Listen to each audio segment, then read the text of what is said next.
What if World War III didn't just destroy nations, it brought them together? As global conflict erupts, old alliances will collapse and unexpected ones will rise from the chaos. The world map of power would be redrawn overnight, reshaped by desperation, survival, and opportunity. Would mortal enemies end up fighting side by side? On today's episode of the Infographics Show, we reveal how World War III could create shocking new global alliances. Throughout history, the difference between a regional scuffle and a global catastrophe has often boiled down to one simple question: how seriously do countries take their promises made to one another? This is the calculus of global warfare. Nothing erupts on that scale unless nations split into rival camps and tensions run so hot the middle ground melts away.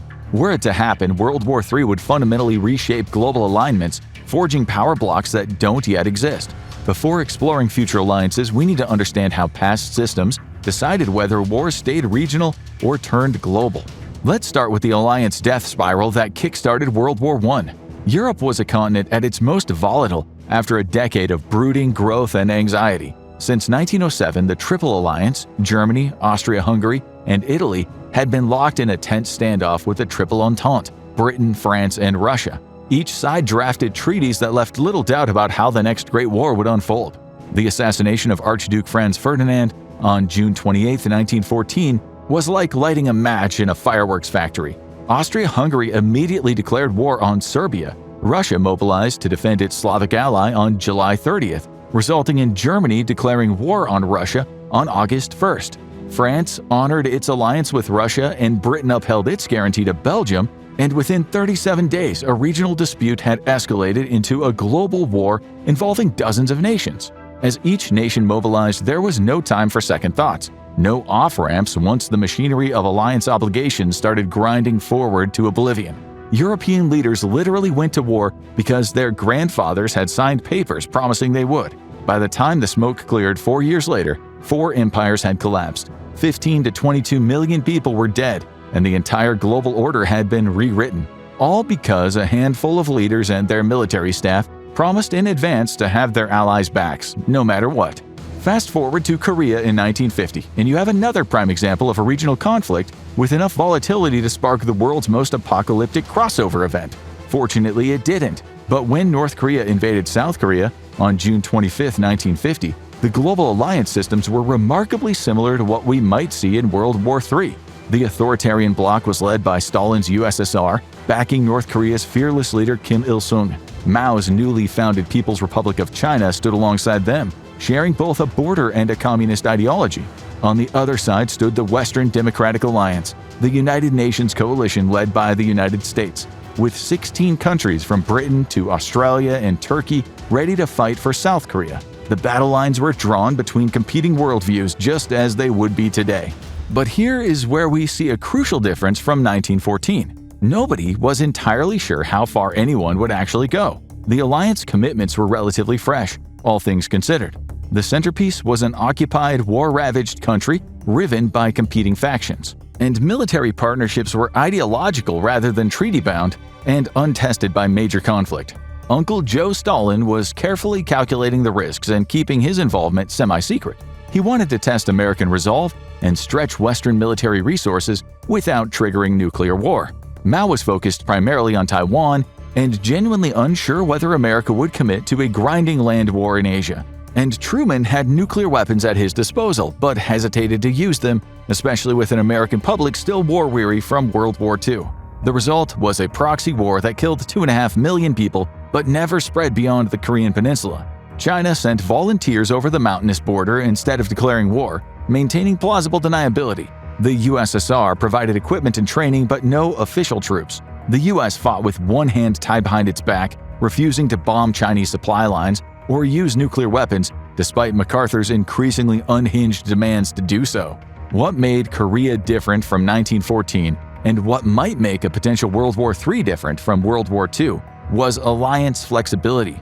The communist bloc wasn't bound by rigid treaties but by loosely shared interests. They could calibrate their involvement based on circumstances. The primary difference then was uncertainty. In 1914, everyone knew exactly what their allies would do, so they did it. In 1950, nobody was quite sure, so everyone hedged their bets, sometimes not knowing whether your friends will really have your back, is the thing that prevents global annihilation or forces you to find new friends who will. Similarly, today's authoritarian axis of Russia, China, Iran, and North Korea isn't held together by formal alliance structures per se, but by mutual opposition to the West. This flexibility might actually make World War III more unpredictable than previous conflicts, as nations constantly recalculate which side offers the better deal. If World War III started tomorrow, some partnerships would click into place faster than you can say Article 5. But even the obvious alliances are way more complicated than they appear. Today, the West isn't the picture of indivisible unity it once was, or at least as it once appeared to its enemies. NATO remains strong enough to act as the backbone of the Western alliance, but it's starting to show strain. The US is weary of carrying a disproportionate share. Britain faces financial troubles after its messy divorce from Europe. Germany insists it's outgrown violence, even as it quietly buys energy from its rivals. France believes that it should lead, while Turkey could change sides mid-battle depending on its mood. Despite all the family dysfunction, this is still the most powerful alliance in human history.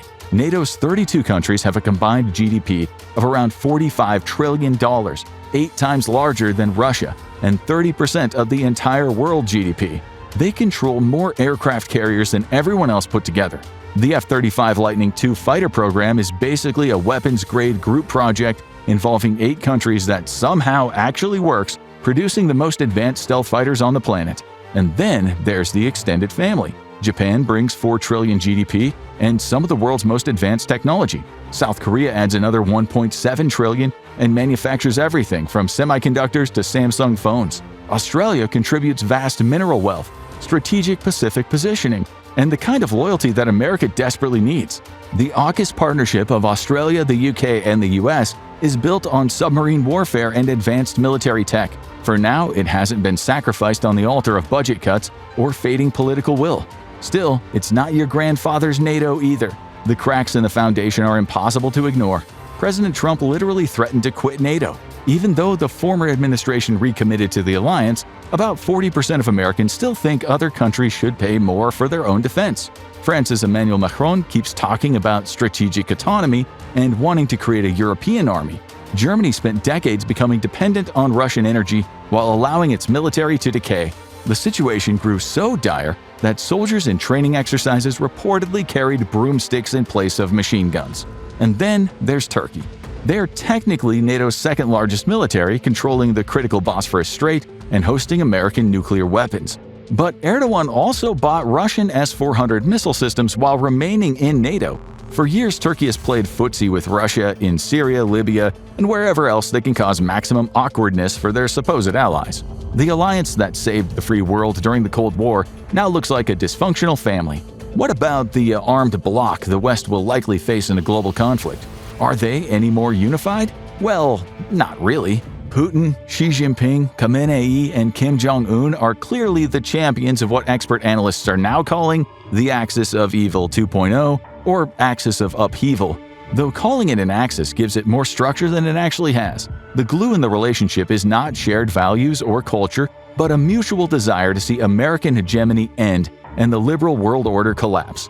Russia and China anchor this unholy alliance with their so-called friendship without limits, announced right before Putin invaded Ukraine. That friendship apparently includes $190 billion in annual trade, joint military exercises that look suspiciously like practice invasions of Taiwan and Eastern Europe, and regular meetings where they presumably bond over their shared love of authoritarian rule and hatred of Western democracy. Russia contributes almost 6,000 nuclear warheads to the bloc, along with vast natural resources and a readiness to use military force. In recent decades, they left Europe dependent on their natural gas and then tied global markets to crude oil supplies that could shake the economy with a single disruption. Their military may be performing embarrassingly in Ukraine, but Putin has still got plenty of cannon fodder to feed into the meat grinder, and enough nuclear weapons to end civilization several times over. Rather menacingly, China adds to Putin's hand in the world's second-largest economy at over $18 trillion, and a massive manufacturing base that produces everything from advanced electronics to solar panels.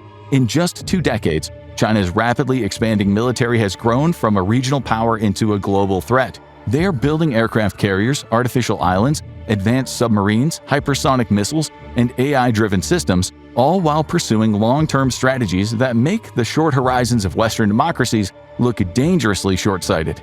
And then you've got the supporting cast. Iran brings regional chaos and a network of proxy groups spanning from Lebanon to Yemen. And then there's a nuclear program that's always apparently 6 months away from producing weapons and has been for about 15 years.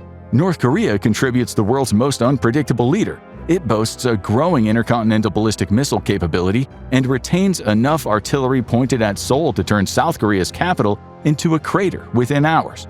Although from South Korea, the capability is mutual. Villain team-ups are predictable because they're built on a hatred for shared enemies rather than shared values. Look at World War II's Axis powers. Japan wanted to dominate the Pacific, while Germany focused on Europe. Italy proved unreliable and decided to conquer the Mediterranean on a whim and then became more of a burden than an ally. When the pressure mounted, their alliance of convenience crumbled. Italy switched sides in 1943, and then by the end they were barely coordinating at all. These realities bring us into the most unsettling question of all. One experts are still debating to this day. In a future global conflict, would this emerging Axis's shared hatred of the West be enough to keep them bound together until the bitter end? Or would World War III end up being a battle royale where everybody's just fighting everybody else? In any global conflict, there's always swing states. These aren't the usual alliance members with fixed loyalties, but countries that would sit in the middle of World War III and refuse to take sides. Let's start with India. India has mastered the art of strategic ambiguity. Today, Modi can simultaneously buy discounted Russian oil and literally hold hands with Vladimir Putin in public while conducting joint military exercises with the United States. If India picks a side, they bring nearly 20% of humanity with them, plus the world's largest democracy, a $4.3 trillion economy, and 164 nuclear warheads. They've got complete control over the Indian Ocean shipping lanes that carry 25% of global trade, making them the ultimate kingmaker. Want to move goods at all between Asia and Europe? You be nice to India. India's nightmare isn't hard to discern. They are surrounded by hostile neighbors who keep accidentally moving troops to their borders. China occupies disputed territory in Ladakh and has been building military infrastructure along their shared 2,000-mile border. Pakistan remains their nuclear-armed nemesis since partition in 1947. In World War III, India would face the terrifying prospect of a two-front war against nuclear powers, which historically does not end well for, well, anyone. Should we mention Turkey again? Because they're certainly worthy of being talked about in the same breath as India, regardless of what their leaders say or do. Turkey could literally switch sides mid-war and everyone would just shrug. They've already proven they'll shoot down Russian jets one year and then buy Russian missile systems the next. They've simultaneously fought Russian proxies in Syria while buying Russian natural gas. In World War III, Turkey would almost assuredly be a chaos agent, capable of changing the entire war's trajectory based on whichever side offers them the best deal. Speaking of wild cards, what about Brazil? Sure, they don't have conventional military forces, but they control 60% of the Amazon rainforest, aka the world's lungs, 13% of global fresh water, and have been quietly building influence with both sides. Yes, we said both sides. With BRICS memberships, Brazil gets automatic credibility with Russia and China. They're already trading in yuan and rubles to bypass Western sanctions. But they have also got deep economic and historic ties with the United States and depend on Western technology for a lot of their industry. In World War III, Brazil could turn South America into either a neutral zone that both sides desperately court or a resource powerhouse that tips the balance. And when climate change makes water the new oil, Brazil becomes the Saudi Arabia of H2O. They've got more fresh water than any other country on the earth. They've got a vast agricultural capacity and enough critical minerals to make both sides drool. Plus, if they wanted to really mess with everyone, they could threaten to stop managing the Amazon altogether, which would accelerate climate change and make everyone's war planning irrelevant. A lot of hypotheticals, but it's worth entertaining nonetheless. And speaking of Saudi Arabia, whoever gets them probably wins the game. They can crash the global economy just by tweaking oil production levels, and they know it. It's a complicated game the Saudis are playing. On the one hand, they have $142 billion in weapons deals with the United States. They host American troops and depend on Western security guarantees. But they're also increasingly cozy with China, their largest oil customer, and Russia, their OPEC Plus partner in controlling oil prices. Crown Prince Mohammed bin Salman's Vision 2030 aims to diversify away from oil dependence, but they're not there yet. And that means they still have massive leverage over global energy markets. There's another potential mine to dodge. Saudi Arabia's regional rivalry with Iran runs deeper than ideology or economics. They are bitter rivals who hate each other. In World War III, the Saudis might pick sides based purely on which team promises to help them finally settle scores with Tehran, which may prove vital for the West. Basically, in the grand scheme of things, we might as well forget everything we think we know about who allies with whom. In World War III, a democratic India might partner with an authoritarian Saudi Arabia over lithium mining rights.